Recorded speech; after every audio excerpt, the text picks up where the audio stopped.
नमस्कार, news our के खास कार्यक्रम में आपका स्वागत है। मैं हूं देवेंद्र कुशवाहा।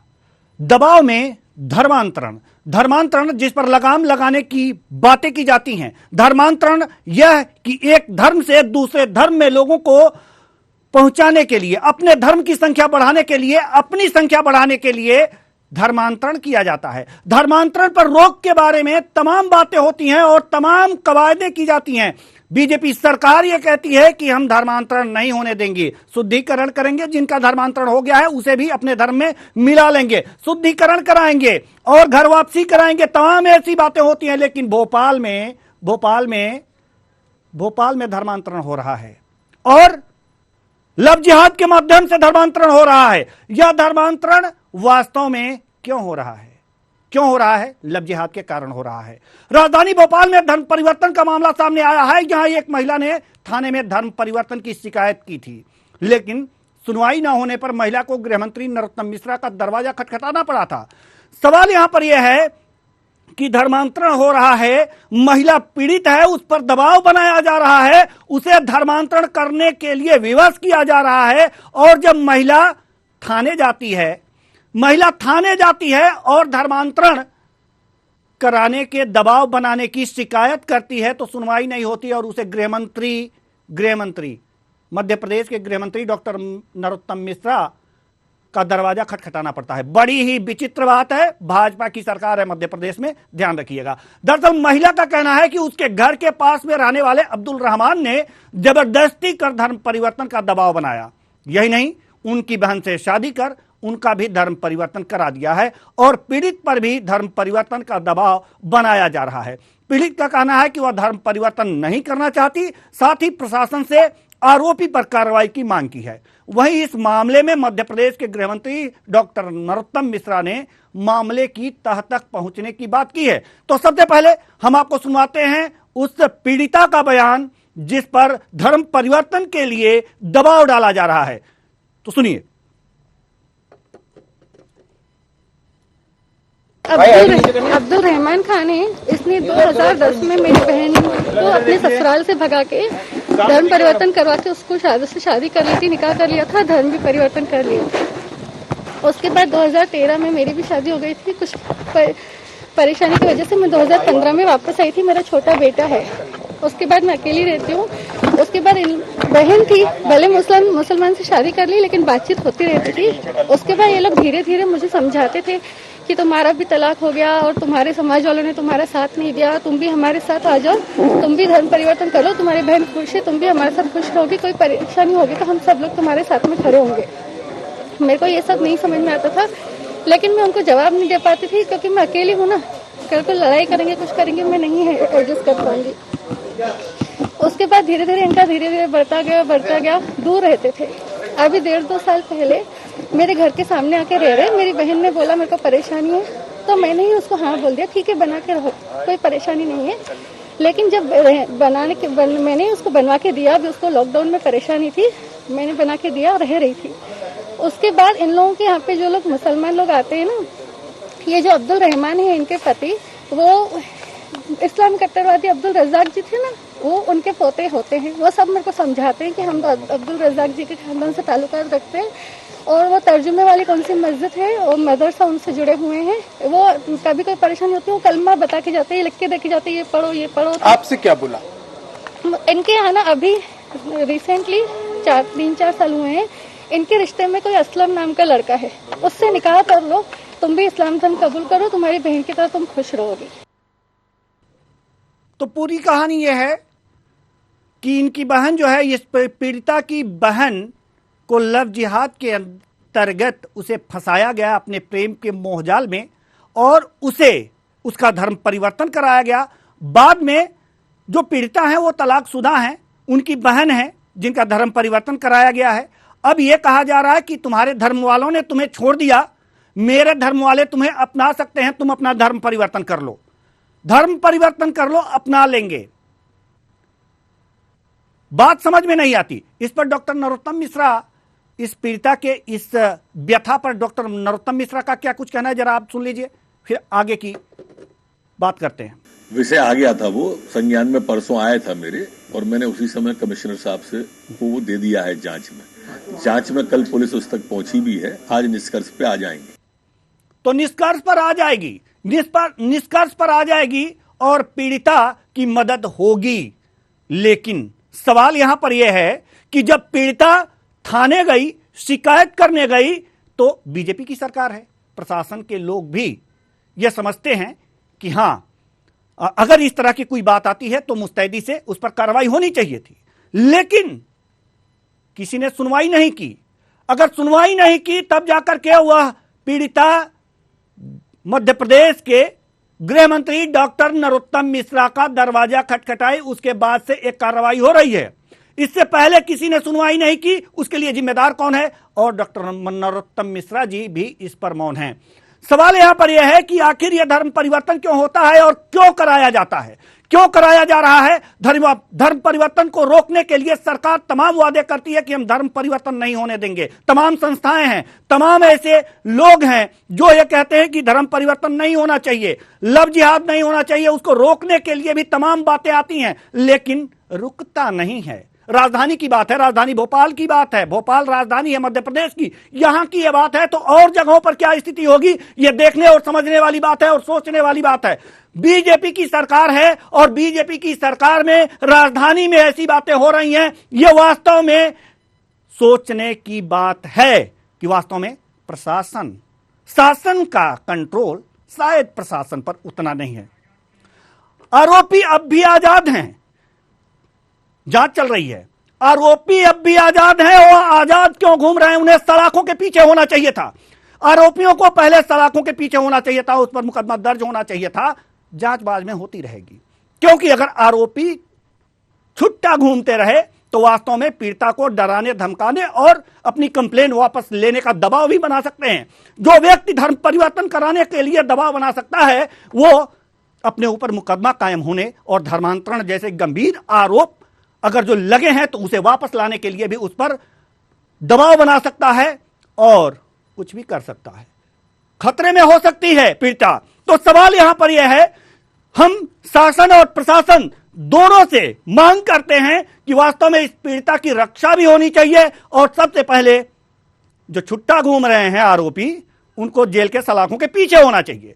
जेल के सलाखों के पीछे आखिर अब तक क्यों नहीं है, यह सबसे बड़ा सवाल है। और सवाल जब है तो इसका जवाब सरकार को देना पड़ेगा, प्रशासन को देना पड़ेगा, क्योंकि 56 इंच का सीना लेकर के यह बोला जाता है कि धर्मांतरण नहीं होगा। धर्मांतरण हो रहा है और जहां बीजेपी की सरकार है उसी राजधानी में धर्मांतरण हो रहा है। बड़े ही शर्म की बात है। चाहे किसी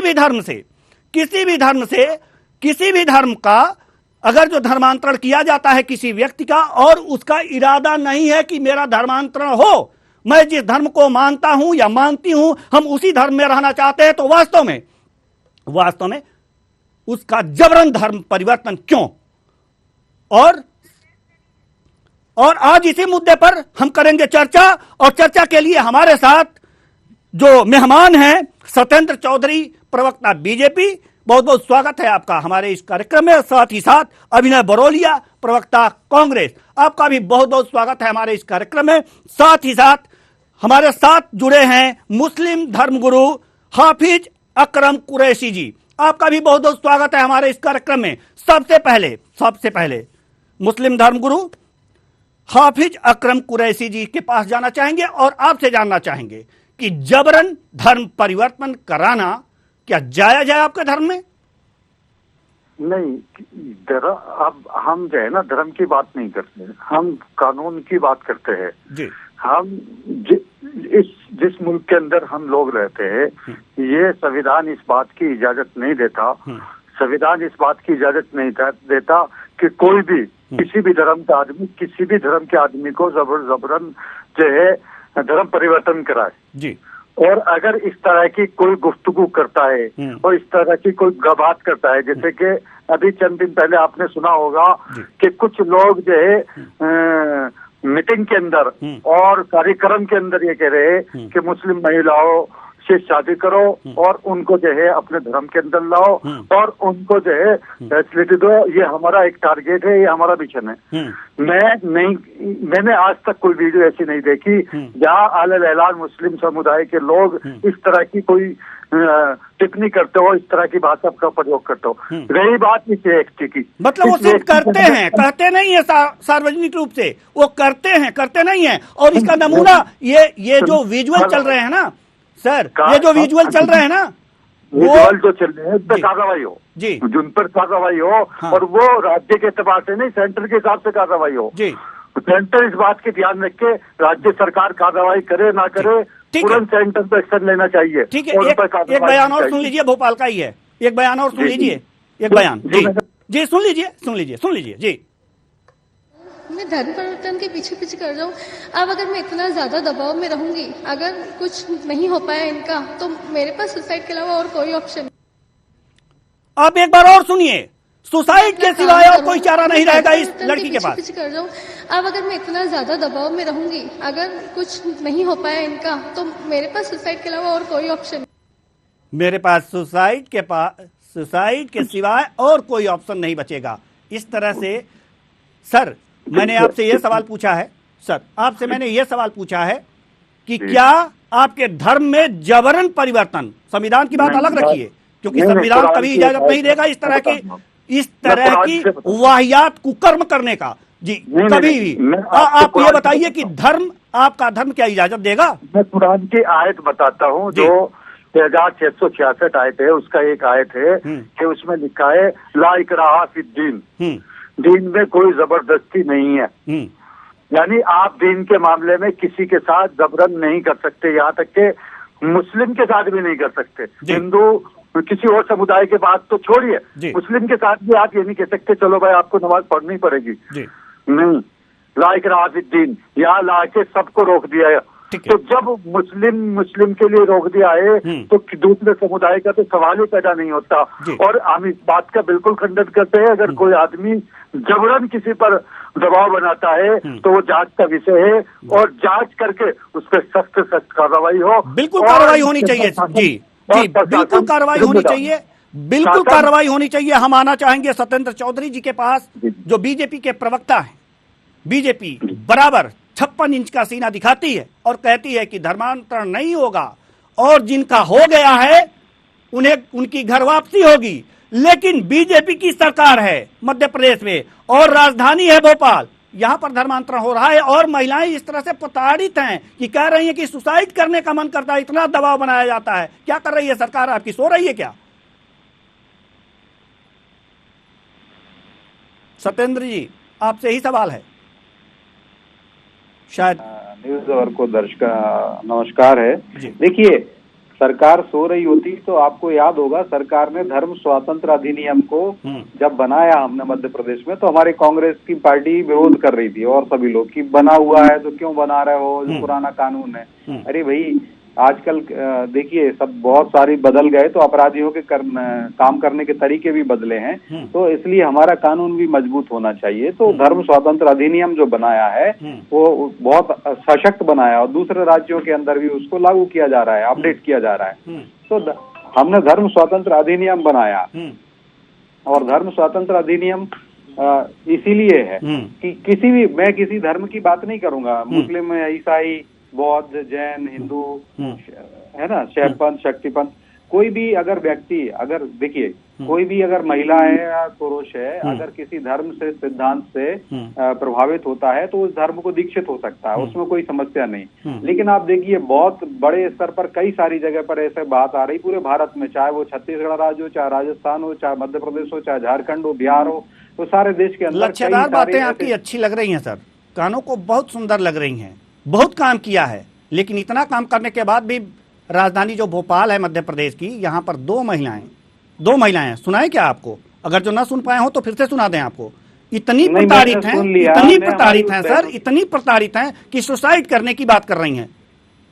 देखिए एक बार आप सुनी लीजिए सर, बहुत लच्छेदार बातें कर रहे हैं आप, गोल गोल घुमा रहे हैं, पहले सुनी लीजिए एक बार सुन लीजिए सर, सुन लीजिए। ठीक है ठीक है, सुन लीजिए। अब्दुल रहमान खान है, इसने 2010 में मेरी बहन को अपने ससुराल से भगा के धर्म परिवर्तन करवा के उसको शादी कर ली थी, निकाह कर लिया था, धर्म भी परिवर्तन कर लिया। उसके बाद 2013 में मेरी भी शादी हो गई थी। कुछ परेशानी की वजह से मैं 2015 में वापस आई थी। मेरा छोटा बेटा है। उसके बाद मैं अकेली रहती हूँ।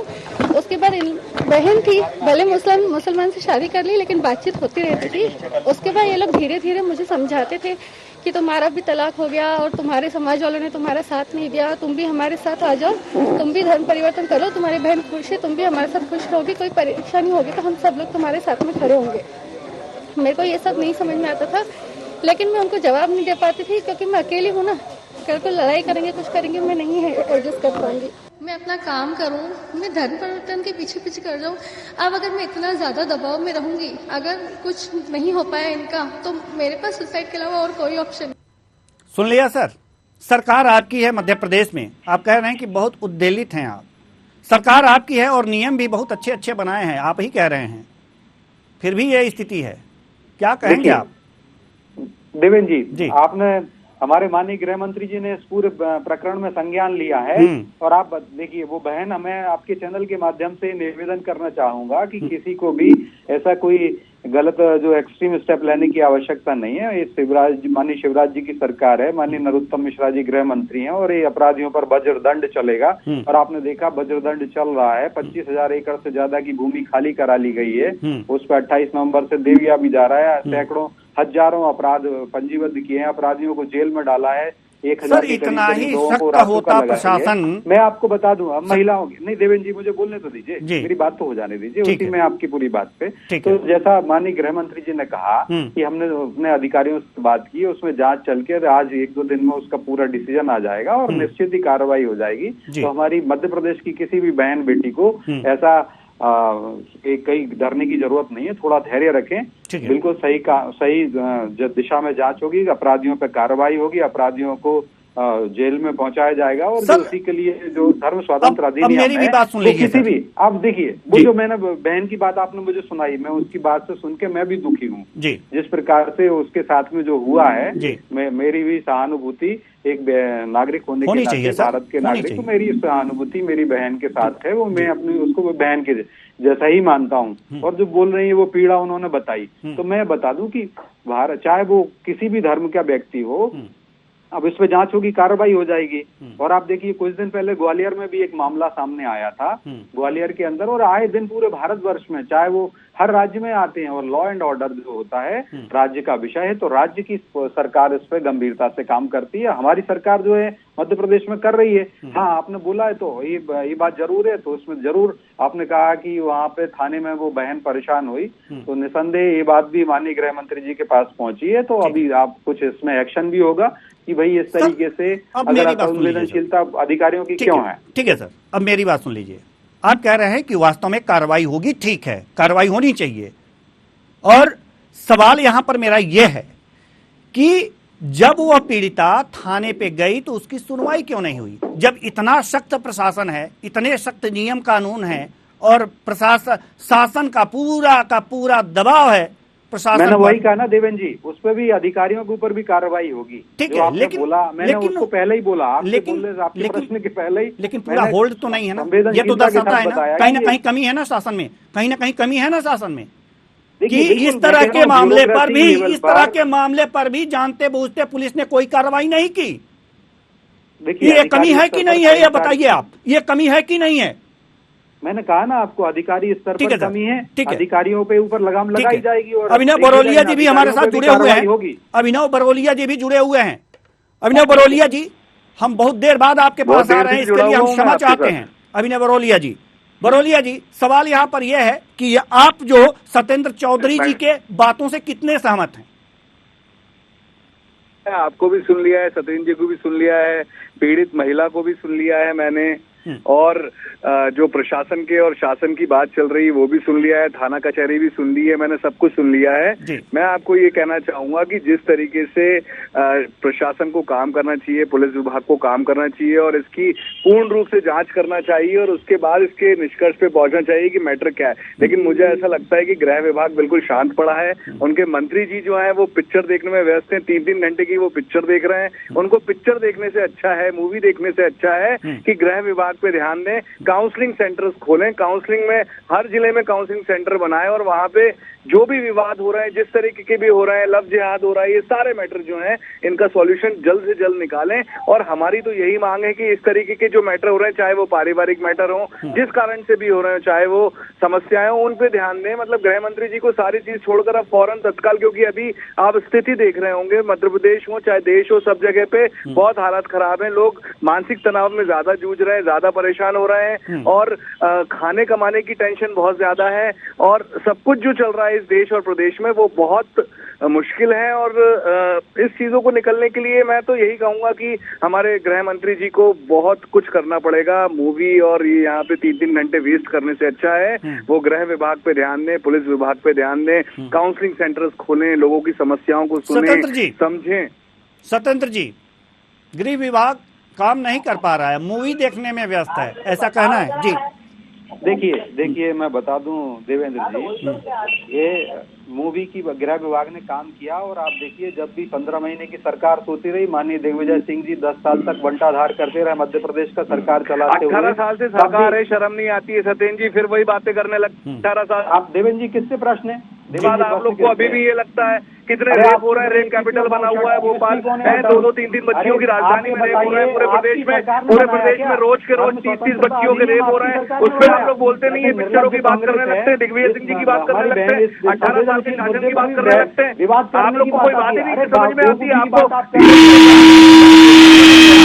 चिल्लाना पड़ता है तो कहते हैं चिल्ला रहे हैं, आप बदतमीजी कर रहे हैं। आप बकवास की बात आप करो। राम सेतु फिल्म देखने गए जिसको कांग्रेस आज भी तो पिक्चर देखने जाना चाहिए कि समस्या सुननी चाहिए। जिस दिन पिक्चर देखने गए थे उस दिन 3-3 रेप हो गए भोपाल में। अभिनव बरोलिया जी देखिए भगवान राम का फिर अपमान कर रहे हैं, ये मैं कह रहा हूँ। बताना मेरे से है ना, जी मेरे भी है, समझे ना, ऐसा कोई बापोती नहीं है किसी की। राम जी के अपमान और ये सारी चीजें मत करना, ये ना मैं ये सब बातों में नहीं आता मैं। अभी जो समस्या चल रही है ना, खाने को रोटी चाहिए लोगों को, पहनने को कपड़े चाहिए, मीडिया को खाने को रोटी चाहिए, पहनने को कपड़े चाहिए, सड़कें देख लो, बीमार पड़े हैं लोग। भारत के कितने केस हो रहे हैं, बच्चियों के रेप हो रहे हैं और आप लोग जाके वहाँ पे पिक्चर देख रहे हैं।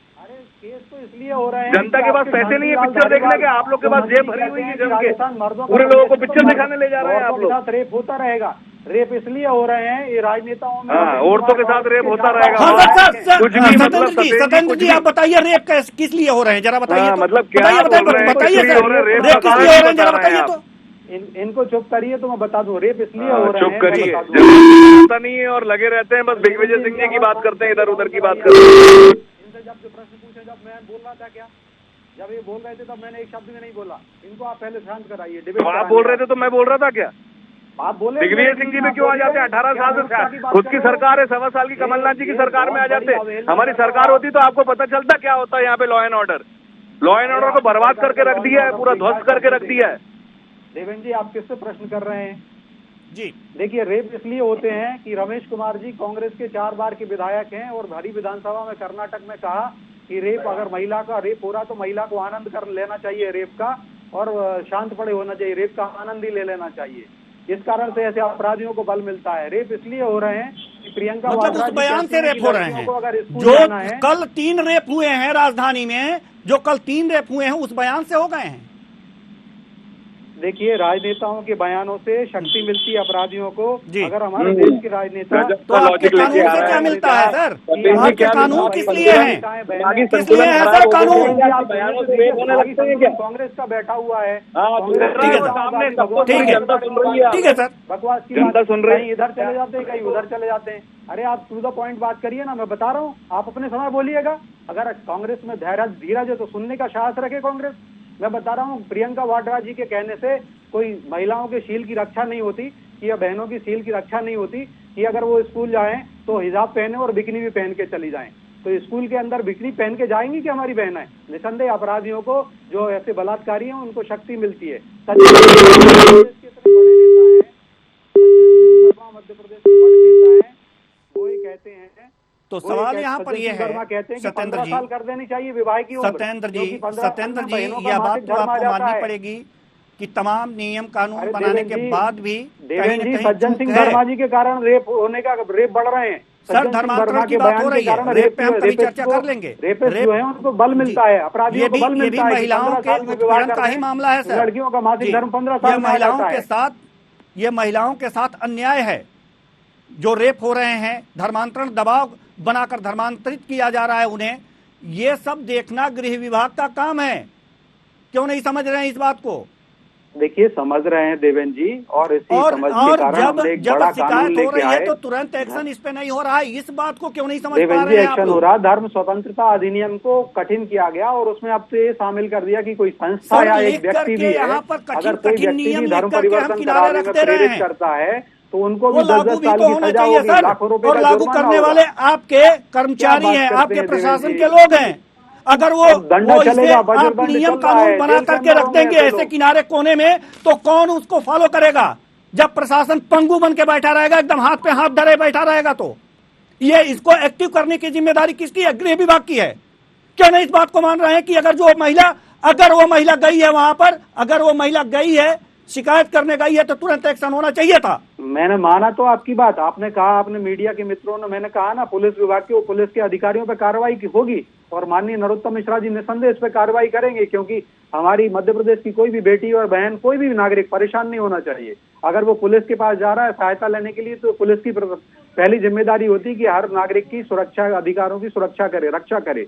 और अगर कहीं कोई कमी रहेगी तो निसंदेह हमारी सरकार, माननीय शिवराज जी की सरकार, माननीय गृह मंत्री जी निसंदेह कार्रवाई करेंगे और अपराधियों के ऊपर वज्रदंड चलेगा। और वज्रदंड चला है, हमने 25,000 एकड़ से ज्यादा की भूमि खाली कराई है अपराधियों से, और हर जगह पर हर प्रकार के, चाहे भू माफिया हो, चाहे शराब माफिया हो, चाहे रेत माफिया हो, चाहे चिट फंड माफिया हो, हर माफिया के ऊपर कार्रवाई की है। और इन जो रेपिस्ट हैं, इनके ऊपर हमने कार्रवाई करने के लिए कार्रवाई, हम आपके पास आएंगे, हमारे साथ में अगर रेप हो तो हमने मृत्यु दंड का प्रावधान करा मध्य प्रदेश में। कांग्रेस की भी इतनी सरकारें हैं, किसी कांग्रेस सरकार ने नहीं किया था। बहुत प्रबंध किया है, और उस प्रबंध का नतीजा दिख रहा है कि महिलाएं इतने दबाव में है धर्म परिवर्तन के लिए। अभी तक सजा किसको मिली है, जरा ये भी बताइए। देखिए, सजा, देखिए आप देवेंद्र जी, ये कहना बहुत जल्दी है, मीडिया को भी थोड़ा ध्यान रखना चाहिए। अगर आप ये कहते तो सुप्रीम कोर्ट नहीं है क्या? आप बोल दीजिए सुप्रीम कोर्ट को हम नहीं मानते। ठीक है सर, हमारा भारतीय संविधान है, हर व्यक्ति को, अपराधियों को भी अधिकार है। हमारे यहाँ पे हमारे कांग्रेसी मित्र लोग ये सब आतंकवादियों को छुड़वाने के लिए आधी रात को मजाक उड़ाते हो आप लोग। आतंकवादियों के लिए मानव अधिकारों की बात करने वाले मानव अधिकार मोमबत्ती गैंग आ जाती है, आपको पता होना चाहिए। तो हमारे यहाँ पर हमारा जो संविधान है उसमें हर अपमान कर रहे हो, आम जनता का, आम जनता किसी के लिए सहानुभूति रखती है तो आम जनता का भी अपमान करने लगी है भाजपा। टुकड़े होंगे इंशाअल्लाह के लिए। ठीक है सर, गए थे, आपको याद होना चाहिए। हाफिज अकरम कुरैशी जी के पास हम जाना चाहेंगे, करने वाले कांग्रेस के लोग। हाफिज अकरम कुरैशी जी के पास जाना चाहेंगे। और हाफिज अकरम कुरैशी जी, सवाल यहाँ पर यह है कि अगर इस तरह की बातें सामने आती हैं और मुस्लिम धर्म मानने वाले लोग इस तरह के काम करते हैं, तो एक समाज सुधार भी होता है। और ये कार्यक्रम मुस्लिम धर्म गुरु होने के नाते आपको भी इसकी जिम्मेदारी लेनी चाहिए और ऐसे लोगों पर समाज सुधार के कार्यक्रम भी चलाने चाहिए। बिल्कुल। मैं आपसे एक रिक्वेस्ट करना चाहूंगा सर जी। देखिए, आपके पास एक महिला आई है, पुलिस तो इसमें कार्रवाई नहीं कर रही, तमाशा बनी हुई है, शासन और प्रशासन इसमें कोई कार्रवाई नहीं कर रहा। मैं आपसे एक रिक्वेस्ट करना चाहूंगा कि आपके पास एक बड़ी टीम होगी, आपका चैनल बड़ा है और मैं बराबर इसमें जुड़ता हूँ और आप हर मुद्दे को उठाते हैं। मैं इसकी जो है दिल से जो है सराहना करता हूँ। आप एक मेरी रिक्वेस्ट थोड़ी सी मान लीजिए, एक अपना पैनल जो है, जो 2 लोग जो है, जिसमें एक महिला हो एक पुरुष हो, उसकी बहन का भी इंटरव्यू लीजिए और वो जो उनके जिससे उनकी शादी हुई है, जिन्होंने इन पे दबाव बनाया है, आपके पास दोनों पक्षों का जो है सबूत होगा। क्योंकि कल कोई ये नहीं कहेगा एक पक्ष का जो है ना आपने इंटरव्यू लेकर और बात को जो है उजागर कर दिया, दूसरे पक्ष की बात को नहीं सुना गया। पुलिस तो इसमें तमाशा बनी हुई कुछ कर नहीं रही है। तो मैं आपको कहूंगा कि ये काम पुलिस का है, आप कर लीजिए बराए करम। जी नहीं, देखिए कुल मिलाकर के अपने अपने जो समाज होते हैं, समाज में जैसे कि धर्म का प्रचार होता है, तो धर्म का प्रचार जब होता है तो इसमें यह भी होना चाहिए था कि हाँ, ये बातें समझाई जानी चाहिए, सबको समझानी जानी चाहिए, आने वाली पीढ़ी को समझाई जानी चाहिए कि वास्तव में धर्म क्या है, धर्म क्या है। किसी को जबरन धर्म परिवर्तन के लिए मजबूर नहीं करना चाहिए, या माइंड वॉश भी नहीं होना चाहिए। जी, मैं 25 करोड़ मुसलमानों को ये आयत सुना रहा हूँ, ये मेरी आयत नहीं है, ये कुरान की आयत है। ला इकराह फिद्दीन, दीन में कोई जबरदस्ती नहीं है और कोई जबरदस्ती नहीं कर सकता। अगर करेगा तो उसने कुरान का जो है एहतराम नहीं किया और कुरान के खिलाफ चला है। मैं अलग ऐलान इस बात को कहना चाहता हूँ। ठीक है, ठीक है कुरैशी जी, सवाल यहाँ पर यह भी है, सवाल यहाँ पर यह भी है कि वास्तव में जब व्यक्ति किसी बात को कहता है किसी से, तो एक बात यह भी होती है कि माइंड वॉश की बात भी आती है। तो क्या अगर जो हमारे धर्म को आप अपना लो, ये फायदे होंगे, क्या ये माइंड वॉश में नहीं आता?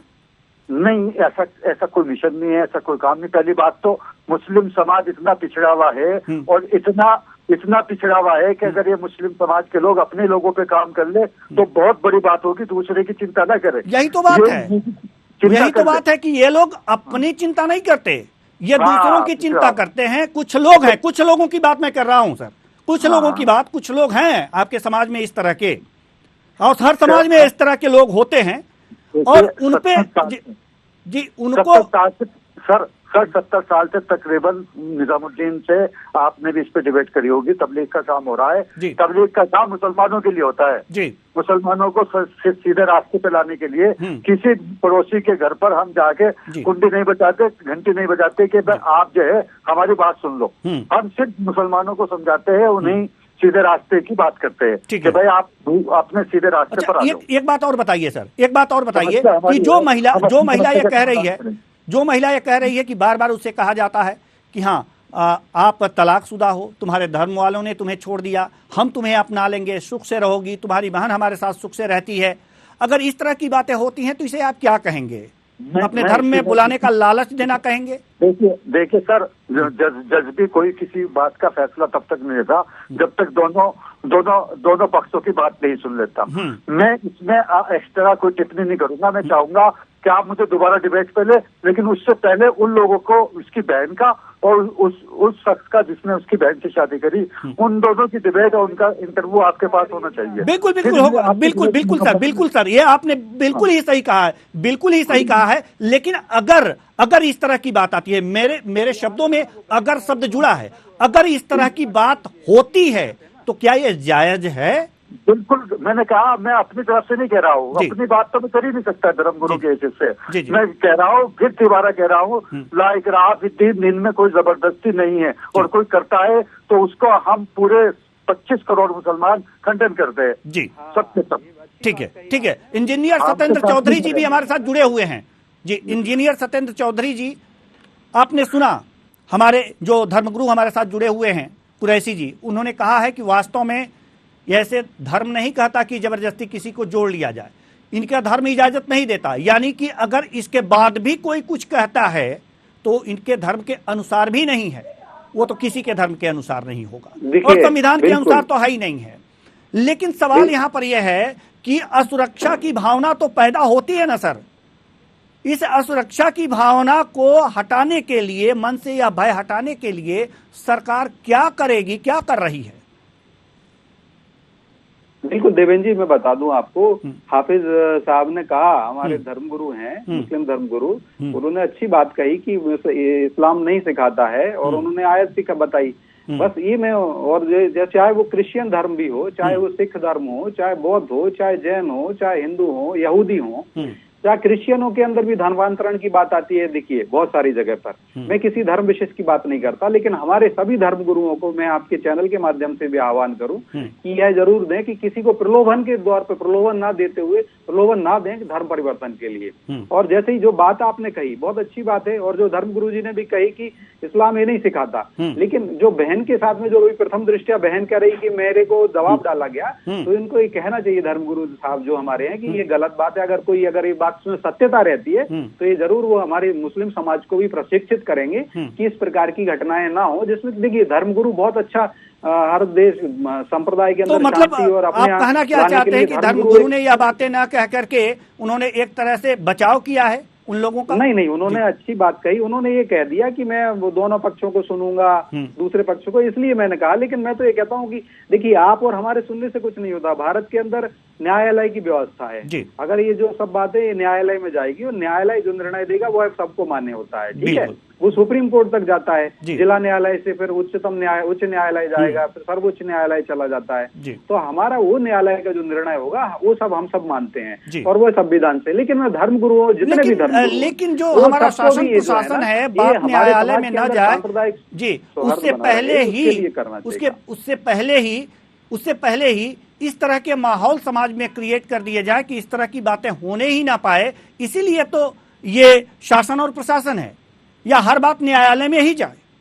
देखिए शासन और प्रशासन है और धर्मगुरु है, समाज है, हम सबकी जिम्मेदारी बनती है। सामाजिक विषय है और सांप्रदायिक सौहार्द के लिए जब हम कहते हैं कि हम सभी भाई भाई हैं और जिस प्रकार से एक शक्कर के दूध के अंदर शक्कर घुल जाती है, इसी प्रकार से हमारे भारत के अंदर हजारों वर्ष से भारत ने, चाहे वो यहूदी संस्कृति हो, चाहे ईसाई संस्कृति हो, ईसाई धर्म हो, यहूदी धर्म हो, उनको भी शरण दी। और हमारे यहाँ पे मुस्लिम धर्म भी बड़ा है और मुस्लिम धर्म हमारे सारे भाई हैं और हम सबका जेनेटिकली सब हम एक ही हैं। तो मैं यही कहता हूँ कि हम सब अपना अपना धर्म का आचरण पालन करें, लेकिन हमारे जो मानवता है, जो विश्व बंधुत्व है, जो ब्रदरहुड है, जो भाईचारा है, जो सांप्रदायिक सौहार्द है, उसकी शिक्षा भी हम सबको देना चाहिए। और हर समाज के जो धर्मगुरु हैं उनका, जो समाज के अंदर रहने वाले सामाजिक संस्थाएं वो है, वो जो हम सभी नागरिक हैं, हम सभी का कर्तव्य है। और किसी भी भावना में हमें बहना नहीं चाहिए।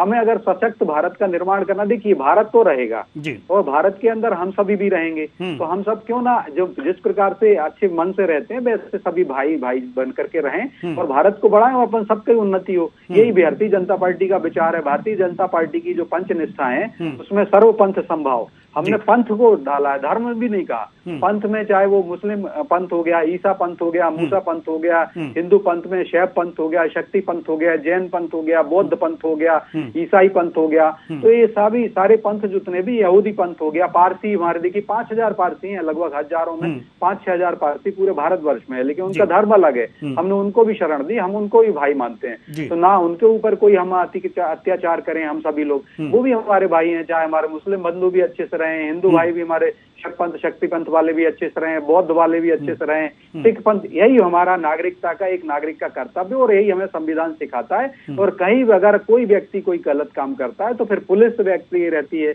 उनके अधिकारों की रक्षा के लिए, और पुलिस के बाद में कोई नहीं मानता है तो फिर न्यायालय होता है और फिर उसके बाद में सारी संस्थाएं, न्यायालय का निर्णय मानना चाहिए हमको। तो मैं यही बात कह रहा हूँ। भारतीय जनता पार्टी ने बहुत कानून बनाए हैं। आप देखिए कांग्रेस सोती रही 1980 के दशक में एक कानून बना था धर्म स्वतंत्रता अधिनियम का, लेकिन उसको सही नहीं किया गया, संशोधित नहीं किया। हमें माननीय शिवराज जी को अवसर मिला, अभी माननीय नरोत्तम मिश्रा जी और शिवराज जी ने उसको चेंज किया, बहुत अच्छा कानून लेके आए हैं, उसके बड़े सुखद परिणाम भी आएंगे। बार बार कानून की बात करते हैं, कानून तो बहुत बने हुए हैं, लेकिन सर तो कानून के अनुसार खौफ भी अपराधियों में होना चाहिए और वो खौफ जो है ना, वो खौफ प्रशासन ही बना सकता है। सर वो खौफ प्रशासन बनाता है। चौराहे पर जाकर सर कलम कर देंगे, ऐसा कानून नहीं है। हमारे यहाँ न्यायालय व्यवस्था भी है। न्यायालय अगर फांसी की सजा देगा तो उसके बाद बहुत ही बने हैं और वास्तव में बीजेपी ने बनाए भी हैं, इसकी सराहना मैं करता हूँ। लेकिन वही बात है ना सर कि इसका खौफ भी होना चाहिए, और जब तक खौफ पैदा नहीं होगा ना सर, अपराधियों में जब किसी अपराध के प्रति खौफ पैदा नहीं होगा तो इस तरह के अपराध होते रहेंगे, और इस तरह के अपराध होते रहेंगे तो आप चाहे कितना हो नियम कानून बना लें, डर रहे हैं। पोथा पड़ी जगमुआ पंडित भयानक होए सर। और अभी तो ये पोथा और पत्री पढ़ने से कुछ नहीं होगा और पोथा की बखान करने से कुछ नहीं होगा। आप पहले प्रशासन को सुधारिए कि वो खौफ बनाए इस तरह के मामलों में। अगर वो ऐसा आप नहीं कर पाते हैं ना सर, अगर वो ऐसा नहीं कर पाते हैं तो आप फेल हैं शासन स्तर पर। शासन स्तर पर फेल है सर, सरकार चलाने लायक नहीं है सर, ये सोच लीजिए। आप भले ही विधानसभा में बैठ करके खूब नियम कानून बना लें, लेकिन उस नियम कानून को लागू भी होना चाहिए और उसी तरह से देवेंद्र जी जिस बिल्कुल लागू कर इरादे रहे हैं। से वो आप देखिए, बनाया गया बहुत आ रहा है उसका खौफ भी जो होना अपराधी चाहिए। वो कहता है मैं अपराधी हूँ, कृपया मेरा घर ना तोड़ें, मैंने ये गलती करी है लेकिन मेरे परिवार को मेरा घर ना तोड़िएगा। आज ये अपराध में आपने घर तोड़ा सर, ठीक है, अवैध घर तोड़े, वो आपको तोड़ना चाहिए था, वो आपको तोड़ना चाहिए था। को जेल मिली है ना, जो अवैध निर्माण है उसे आपको तोड़ना है। मैं आपके चैनल के माध्यम से भी कहता हूँ कि इन अपराधियों को ये सोचना चाहिए कि उनके घर के लोग भी हैं, कोई भी व्यक्ति ऐसा गलत काम ना करे जिससे उसका घर टूट जाए। 25,000 एकड़ की जमीन आज खाली हुई है, कल के दिन ये निरंतर चलता रहेगा। और मुझे लगता है शीघ्र ही 50,000 एकड़ जमीन भी मध्य प्रदेश की अतिक्रमणकारियों से मुक्त होगी और इनसे लोगों के घर भी टूटेंगे, अपराधियों के ऊपर कार्रवाई भी होगी। तो मैं चाहता हूँ कि जो अपराधी आप एक सांस में बोल रहे हैं सर, आप एक सांस में बोल रहे हैं, लेकिन बार बार मैं वही जा रहा हूँ। आप उस चीज से अलग कर रहे हैं कि ये हुआ वो हुआ, ठीक है। शिवराज आपने स्वर्ग में पुल लगा दिया सर, आपने स्वर्ग में पुल लगा दिया, स्वर्ग में सीढ़ी लगा दी, स्वर्ग में सीढ़ी। अब लोग बढ़ करके जाएंगे चढ़ के ऊपर, लेकिन सवाल यहाँ पर यह है ना सर, आपका स्वर्ग में जो सीढ़ी लगी है ना, वहां भी महिलाएं प्रताड़ित हो रही है, तो उस स्वर्ग की सीढ़ी से कोई मतलब नहीं है। सवाल यहाँ है, सवाल यहाँ है, और सवाल आप पे उठेंगे। शासन सत्ता आपकी है सर, शासन सत्ता आपकी है। ऐसे निरपराध लोगों के प्रति संवेदनशील है, और मुख्यमंत्री जी ने कहा भी है कि हम फूलों से ज्यादा कोमल हैं और वज्र से ज्यादा कठोर हैं। मैं वही कह रहा हूँ कि देखिए, कठोर होते ना सर, अगर कठोर होते ना तो जब महिला अपनी शिकायत लेकर थाने में गई वहीं से कार्रवाई शुरू हो जाती। गृह मंत्री का दरवाजा नहीं खटखटाना होता, गृह मंत्री का दरवाजा खटखटाने के बाद ये स्थितियां हुई हैं जो कार्रवाई हो रही है। अगर ऐसा हुआ है तो और ये नाकामी है सर, ये नाकामी किसकी है सर? नहीं सर, आप बताइए ना, आप बताइए नाकामी किसकी है? नरोत्तम मिश्रा नहीं सर, एक पीड़ित महिला एक पीड़ित महिला थाने जाती है, उसकी सुनवाई नहीं होती है, उसे गृह मंत्री का दरवाजा खटखटाना पड़ता है। ये नाकामी किसकी है? किसकी है सर? नहीं, नाकामी नहीं कहेंगे इसको। क्या कहेंगे? कितना अच्छा है कि सरकार, गृह मंत्री सर्वसुलभ हैं। अगर गृह मंत्री नहीं मिलते उस बहन से हमारी, और फिर वो मीडिया के सामने आती कि मतलब तो थाने में जाने का कोई मतलब ही नहीं है, थाना बंद कर देना चाहिए ना सर महिलाओं के लिए। ऐसे मामलों के लिए थाने बंद कर देने चाहिए, सीधे गृह मंत्री के पास जाए लोग। वो बड़े अधिकारी क्या बात कर रहे हैं आप भी सर? नहीं मिलता, क्या बात? इतने बड़े नेता हैं आप, इतने बड़े नेता हैं, इतने बड़े प्रवक्ता हैं, और कह रहे हैं कि गृह मंत्री सुलभ है इसलिए लोग मिल लेते हैं, थाने में सुनवाई नहीं होती है, जाना पड़ता है गृह मंत्री के पास। अब बताइए, तो थाना बंद कर दीजिए ना, थाना बंद कर दीजिए। थाने क्यों खोल रखे हैं? थाना बंद कर दीजिए, गृह मंत्री के पास खुला दरबार है, सभी जाते रहेंगे वहां पर। बिल्कुल सही कह रहे हो आप देवेंद्र जी। ये पुलिस अधिकारियों की जो लापरवाही अगर इसमें सामने आती है, इसमें जांच होगी और कार्रवाई होगी। सरकार जरूर इसमें कार्रवाई करेगी। हम आपको रोकना चाहेंगे सर, हम आपको रोकना चाहेंगे। हमारे साथ रमाकांत पटेल जी, आम आदमी प्रवक्ता, जुड़ चुके हैं। बहुत बहुत स्वागत है आपका हमारे इस कार्यक्रम में। रमाकांत पटेल जी, सवाल यहां पर यह है कि पीड़ित महिला थाने जाती है, तो रमाकांत पटेल जी से संपर्क हमारा टूट गया है। जैसे ही संपर्क जुड़ेगा हम उनसे भी इस मामले पर राय लेंगे कि आम आदमी पार्टी अपने को बहुत ईमानदार पार्टी कहती है, उसकी राय क्या है। सभी पार्टियों की राय हम लेंगे इस पर, क्योंकि सभी अपना सीना फुला करके महिला सुरक्षा की बात करते हैं, लेकिन जब महिलाएं प्रताड़ित होती हैं तो मौन हो जाते हैं, थाने बंद हो जाते हैं, थाने के दरवाजे बंद हो जाते हैं, और एक महिला को गृह मंत्री के दरवाजा खटखटाना पड़ता है। और सबसे बड़ी बात यह है कि यहां यह कहा जाता है, बड़े शर्म की बात है सत्येंद्र जी, बड़े शर्म की बात है, बहुत कष्ट हुआ है आपकी इन बातों से मुझे, कि ये कह रहे हैं कि थाने में सुनवाई नहीं होती, हमारे गृह मंत्री सुलभ है, वहीं चले जाएं, वहीं चले जाएं। यानी कि सभी अब गृह मंत्री के पास जाएं अपनी समस्या लेकर के। नहीं देवेंद्र जी, आप ये बिल्कुल बहुत कष्ट हुआ है सर, इस बात से हमारे दर्शकों को भी कष्ट हुआ होगा, और ऐसी उम्मीद नहीं थी कि इस तरह की बातें आप करेंगे। बड़े अधिकारी क्या बात करते हैं आप, इसको उस अधिकारी को तुरंत सस्पेंड करना चाहिए। अगर ये बातें हुई हैं, एक महिला अपनी शिकायत लेकर के जा रही है, गृह मंत्री के पास पहुंची है, गृह मंत्री अगर सख्त होते तो तुरंत उस अधिकारी को सस्पेंड करते, उस अधिकारी को सस्पेंड करते, उस अधिकारी पे कार्रवाई करते। हुई है क्या? आप बताइए सर, हुई है क्या सर? कार्रवाई हुई है क्या सर? कार्रवाई हुई है क्या? Why are you misleading? ऐसा मिसलीड ना करिए देवेंद्र जी। मैंने कहा है कि अगर पुलिस की पुलिस अधिकारियों की सर, मैं मिसलीड नहीं कर रहा हूँ, कार्रवाई हुई है या नहीं। एक थाने का थानेदार, मेरी बात सुनिए सर, एक थाने का थानेदार किसी पीड़ित की बात नहीं सुनता है, उसे गृह मंत्री के पास जाना पड़ता है वो दोषी है कि नहीं, ये बताइए, हाँ या ना। देखिए बिल्कुल थानेदार दोषी है कि नहीं ना साहब, ये मीडिया के ऊपर ये सारी जो कोई भी प्रक्रिया है उसकी जांच का निर्धारण करना मेरा काम भी नहीं है। लेकिन मैं बता दूं प्रथम दृष्टया कि अगर कोई भी अधिकारी लापरवाही करता है तो ये गलती होती है, चाहे वो किसी भी विभाग की हो। अगर कार्रवाई हुई है विभाग में अगर ऐसे अधिकारियों ने सर, इस प्रकार का काम उस किया है, अधिकारी पर कार्रवाई कराने की बात आप करेंगे या नहीं? होगी। आप सोचोगे कि इसको सर उस अधिकारी पर कार्रवाई कराने की बात आप करेंगे या नहीं? देखिए उस पर कार्रवाई होनी चाहिए या नहीं? कार्रवाई होगी, बिल्कुल कार्रवाई होगी। देवेंद्र जी आपकी बात से मैं सहमत हूँ और मैं बता रहा हूँ मध्य प्रदेश की जनता को भी कहना चाहता हूँ कि इसमें अगर पुलिस अधिकारियों की लापरवाही निष्क्रियता सामने आएगी, जांच होने के बाद उन पर भी कार्रवाई होगी। माननीय शिवराज जी की सरकार है और जन जन के लिए पुष्प से ज्यादा सुकोमल वाली सरकार है। जनता को अगर कष्ट होता है तो कोई भी किसी भी स्तर पर, चाहे वो न्यायपालिका हो, चाहे वो हमारी खबर पालिका हो, चाहे विधि पालिका हो, चाहे कार्यपालिका हो, ये कार्यपालिका की बात आती, कार्यपालिका के ऊपर भी कार्रवाई होगी। ठीक है सत्येंद्र जी, आपकी इन बातों पर विश्वास करते हैं हम, हमारे दर्शक भी विश्वास करते हैं। आप बीजेपी से हैं, बीजेपी के नेता हैं, बड़े कद्दावर नेता हैं और बहुत ही अच्छे नेता हैं। आप उस जिम्मेदार उस पुलिस अधिकारी पर कार्रवाई कराएंगे क्योंकि उसने उस पीड़ित महिला की बात नहीं सुनी और उसे गृह मंत्री तक जाना पड़ा है। जांच होगी, जांच उपरांत निसंदेह कार्रवाई होगी। देवेंद्र जी आपने अच्छा मुद्दा उठाया है। ठीक है, हम आपसे यही उम्मीद करते हैं। हमारे साथ रमाकांत पटेल जी एक बार और जुड़ चुके हैं। एक बार और आपका स्वागत करते हैं हम अपने इस कार्यक्रम में।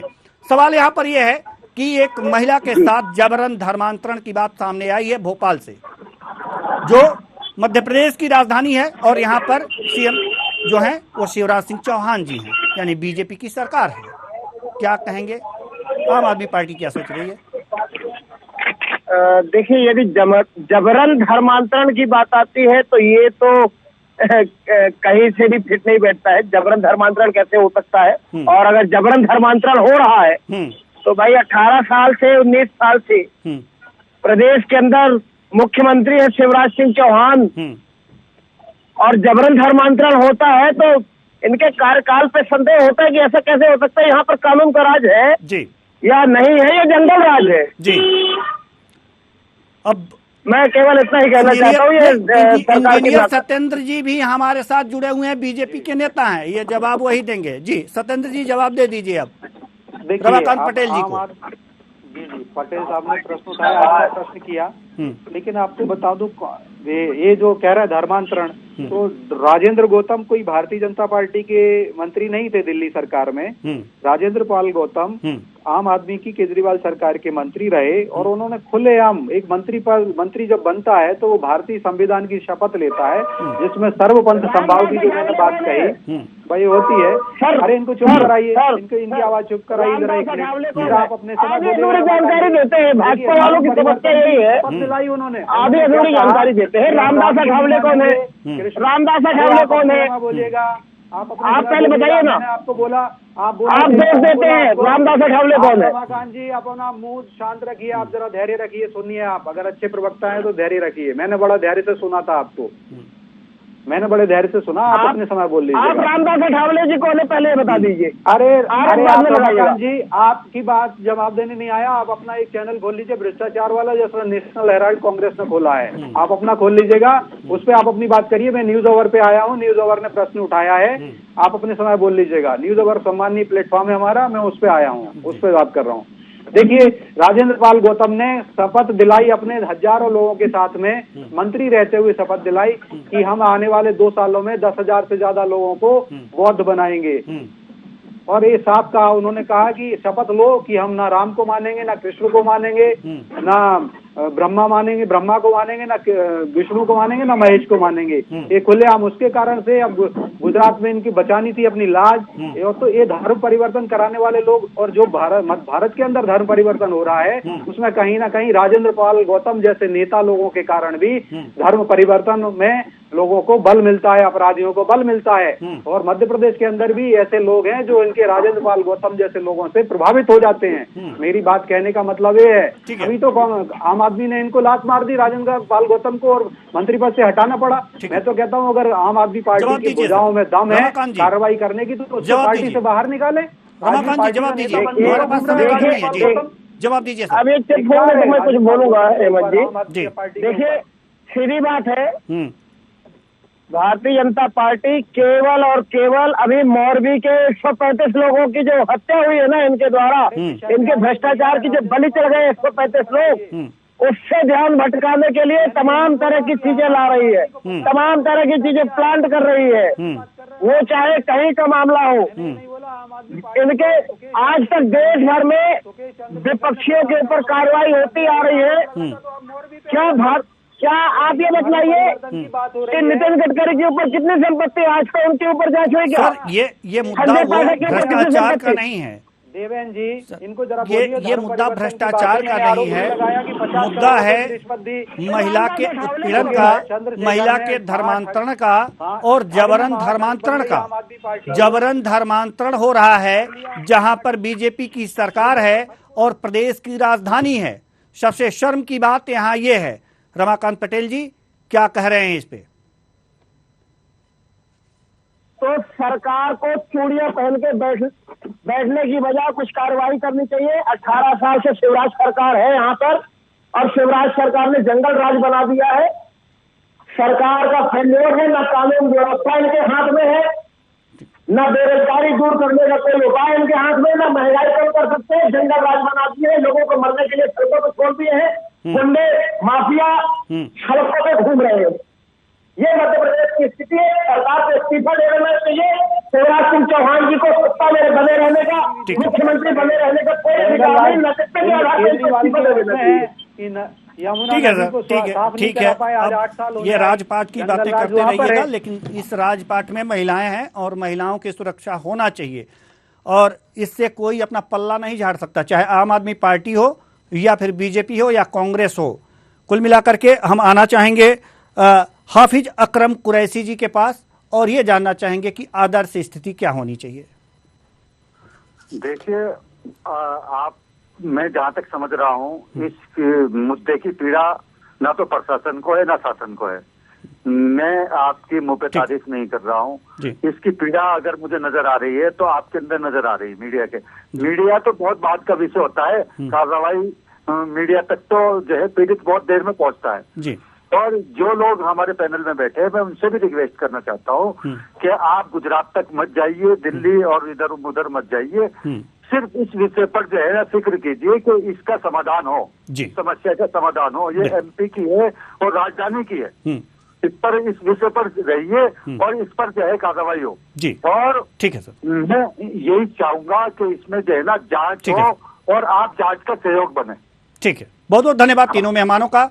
आप तीनों मेहमान आए और अपने अपने विचार साझा किए इस गंभीर मुद्दे पर। तो कुल मिलाकर के ये देखा जा रहा है कि वास्तव में नियम कानून तो खूब बने हैं, महिला सुरक्षा की बातें भी खूब होती हैं और हुई भी हैं इस डिबेट में भी, लेकिन वास्तव में वास्तविकता यह है कि एक महिला को शिकायत लेकर थाने में जाना पड़ता है तो वह थाना सुनवाई ही नहीं करता। अगर जो महिला शिकायत लेकर के जाती है उसे कहाँ जाना पड़ता है, उसकी सुनवाई कहाँ होती है? गृह मंत्री डॉक्टर नरोत्तम मिश्रा के यहाँ। उसका दरवाजा खटखटाएंगे तब कार्रवाई शुरू होगी। ये शासन के लिए शर्म की बात है और प्रशासन के लिए तो बेहद ही शर्मनाक है। फिलहाल इस कार्यक्रम में इतना ही। मुझे दीजिए इजाजत। नमस्कार।